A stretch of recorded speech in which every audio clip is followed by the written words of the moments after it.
What's going on, y'all? Today we're going to do something different. TzAudios sent me this new Stellar X3 microphone, and in my opinion, it sounds very clear, very clean. I would love to hear what you guys think of the microphone. And today, what we're going to do is, in the spirit of Halloween in October, we're going to read the very first Goosebumps book ever published called Welcome to the House of the Dead.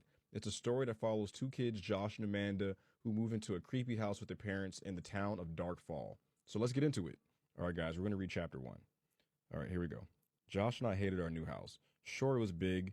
It looked like a mansion compared to our old house. It was a tall, red brick house with a sloping black roof and rows of windows framed by black shutters. It's so dark, I thought. Studying it from the street, the whole house was covered in darkness, as if it were hiding in the shadows of the gnarled old trees that bent over it. It was the middle of July, but dead brown leaves blanketed the front yard. Our sneakers crunched over them as we trudged up the gravel driveway. Tall weeds poked up everywhere through the dead leaves. Thick clumps of weeds had completely overgrown an old flower bed beside the front porch. This house is creepy, I thought unhappily. Josh must have been thinking the same thing looking up at the old house. We both groaned loudly. Mr. Dawes, the friendly young man from the local real estate office, stopped near the front walk and turned around. Everything okay? He asked, staring first at Josh, then at me, with his crinkly blue eyes.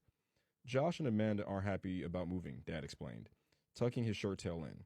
Dad is a little overweight and his shirts always seem to be coming untucked.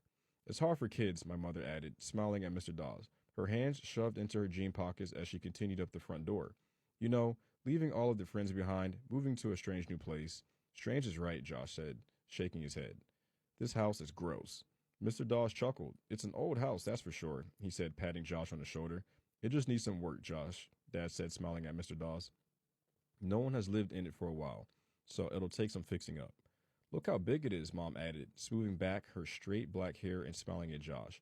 We'll have room for a den and maybe a rec room. You'd like that, wouldn't you, Amanda? I shrugged.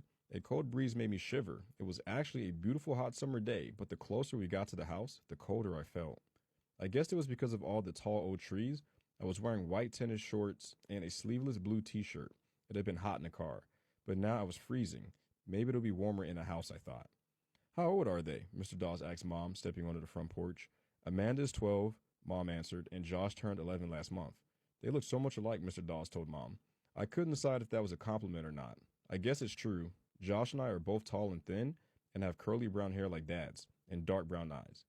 Everyone says we have serious faces. I really want to go home, Josh said as his voice crackling. I hate this place. My brother is the most impatient kid in the world. And when he makes up his mind about something, that's it. He's a little spoiled. At least I think so. Whenever he makes a big fuss about something, he usually gets his way. We may look alike, but we're not really that similar. I'm a lot more patient than Josh is, a lot more sensible. Probably because I'm older and because I'm a girl. Josh had grabbed Dad's hand and was trying to pull him back to the car. Let's go. Come on, Dad. Let's go. I knew this was the one time Josh wouldn't get his way. We were moving to this house, no doubt about it. After all, the house was absolutely free. A great uncle of Dad's, a man we didn't even know, had died and left this house to Dad in his will. I'll never forget the look on Dad's face when he got the letter from the lawyer. He let out a loud whoop and began dancing around the living room. Josh and I thought he'd flipped over something. My great uncle Charles has left us a house in his will, Dad explained, reading and rereading the letter. It's in a town called Dark Falls. Huh? Josh and I cried. Where's Dark Falls? Dad shrugged. I don't remember, your Uncle Charles, Mom said, moving behind Dad to read the letter over his shoulder. Neither do I, admitted Dad. But he must have been a great guy. Wow, this sounds like an incredible house. He grabbed Mom's hand and began dancing happily with her across the living room. Dad sure was excited. He'd been looking for an excuse to quit his boring office job and devote all of his time to his writing career. This house, absolutely free, would be just the excuse he needed. And now, a week later, here we are in Dark Falls. A 4-hour drive from our home, seeing our new house for the first time. We hadn't even gone inside, and Josh was trying to drag Dad back to the car. Josh, stop pulling me, Dad snapped impatiently, struggling to tug his hand out of Josh's grasp. Dad glanced helplessly at Mr. Dawes. I could see that he was embarrassed by how Josh was carrying on. I decided maybe I could help. Let go, Josh, I said quietly, grabbing him by the shoulder. We promised we'd give Dark Falls a chance, remember? I already gave it a chance, Josh whined, not letting go of Dad's hand. This house is old and ugly, and I hate it. You haven't even gone inside, Dad said angrily. Yes, let's go in, Mr. Dawes urged, staring at Josh. I'm staying outside, Josh insisted. He can be really stubborn sometimes. I felt just as unhappy as Josh looking at this dark old house, but I never carry on the way Josh was. Josh, don't you want to pick out your own room? Mom asked. No, Josh muttered. He and I both glanced up to the second floor. There were two large bay windows side by side up there. They looked like two dark eyes staring back at us. How long have you lived in your present house? Mr. Dawes asked Dad. Dad had to think for a second. About 14 years, he answered. The kids have lived there for their whole lives. Moving is always hard, Mr. Dawes said sympathetically, turning his gaze on me. You know, Amanda, I moved here to Dark Falls just a few months ago. I didn't like it much either at first, but now I wouldn't live anywhere else. He winked at me. He had a cute dimple in his chin when he smiled. Let's go inside. It's really quite nice. You'll be surprised. All of us followed Mr. Dawes except Josh. Are there other kids on this block? Josh demanded. He made it sound more like a challenge than a question. Mr. Dawes nodded. The school's just 2 blocks away, he said, pointing up the street. See? Mom quickly cut in. A short walk to school, no more long bus rides every morning. I like the bus, Josh insisted. His mind was made up. He wasn't going to give my parents a break, even though we'd both promised to be open-minded about this move. I don't know what Josh thought he had to gain by being such a pain. I mean, Dad already had plenty to worry about. For one thing, he hadn't been able to sell our old house yet. I didn't like the idea of moving, but I knew that inheriting this big house was a great opportunity for us. We were so cramped in our little house, and once Dad managed to sell the old place, we wouldn't have to worry at all about money anymore. Josh should at least give it a chance. That's what I thought. Suddenly from our car at the foot of the driveway, we heard Petey barking and howling and making a fuss.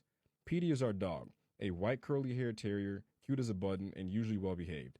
He never minded being left in the car, but now he was yowling and yapping at full volume and scratching at the car window, desperate to get out. Petey, quiet, quiet, I shouted. Petey usually listened to me, but not this time. I'm going to let him out, Josh declared, and took off down the driveway toward the car. No, wait, Dad called, but I don't think Josh could hear him over Petey's wails. Might as well let the dog explore, Mr. Dawes said. It's going to be his house, too. A few seconds later, Petey came charging across the lawn, kicking up brown leaves, yipping excitedly as he ran up to us. He jumped on all of us as if he hadn't seen us in weeks. And then, to our surprise, he started growling menacingly and barking at Mr. Dawes. Petey, stop, Mom yelled. He's never done this, Dad said apologetically. Really, he's usually very friendly. He probably smells something on me, another dog maybe, Mr. Dawes said, loosening his striped tie, looking wearily at our growling dog. Finally, Josh grabbed Petey around the middle and lifted him away from Mr. Dawes. Stop it, Petey, Josh scolded, holding the dog up close to his face so that they were nose and nose. Mr. Dawes is our friend. Petey whimpered and licked Josh's face. After a short while, Josh set him back down on the ground. Petey looked up at Mr. Dawes and then at me, then decided to go sniffing around the yard, letting his nose lead the way. Let's go inside, Mr. Dawes urged, moving a hand through short blonde hair. He unlocked the front door and pushed it open. Mr. Dawes held the screen door open for us.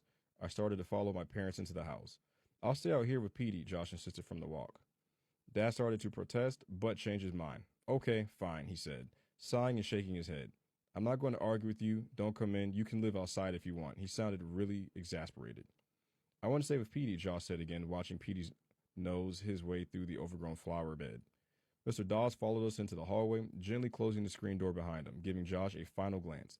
He'll be fine, he said, softly smiling at Mom. He can be so stubborn sometimes, Mom said apologetically.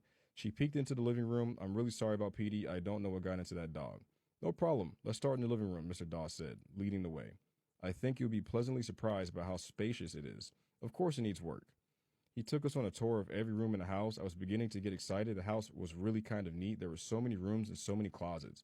And my room was huge and had its own bathroom and an old-fashioned window seat where I could sit and look down at the street.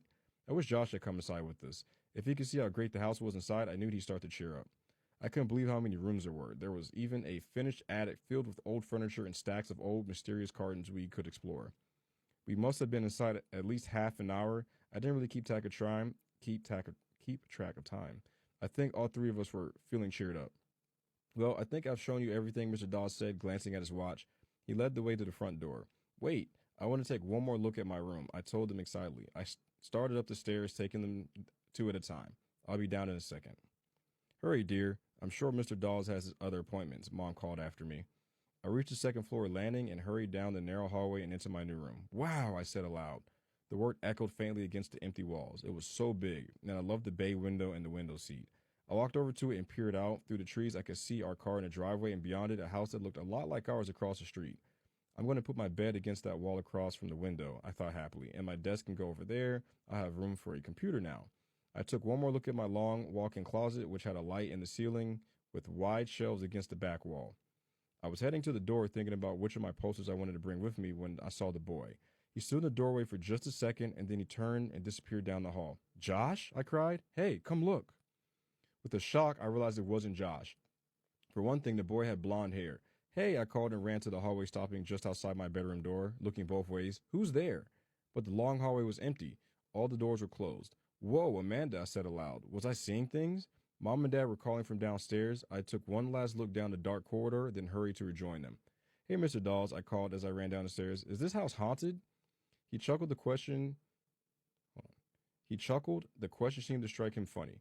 No, sorry, he said, looking at me with those crinkly blue eyes. No ghosts included. A lot of old houses around here are said to be haunted, but I'm afraid this one isn't one of them. I thought I saw something, I said, feeling a little foolish. Probably just shadows, Mom said, with all the trees, this house is so dark. Why don't you run outside and tell Josh about the house, Dad suggested, tucking in the front of his shirt. Your mom and I have some things to talk over with Mr. Dawes. Yes, master, I said with a little bow, and obediently ran out to tell Josh all about what he had missed. Hey, Josh, I called eagerly, searching the yard. Josh? My heart sank. Josh and Petey were gone. All right, that's the end of chapter 1, guys. If you enjoyed it and you made it this far, definitely comment what you think so far of the chapter and the mic, and let me know if you want to see more of this content. You guys have a good night or day.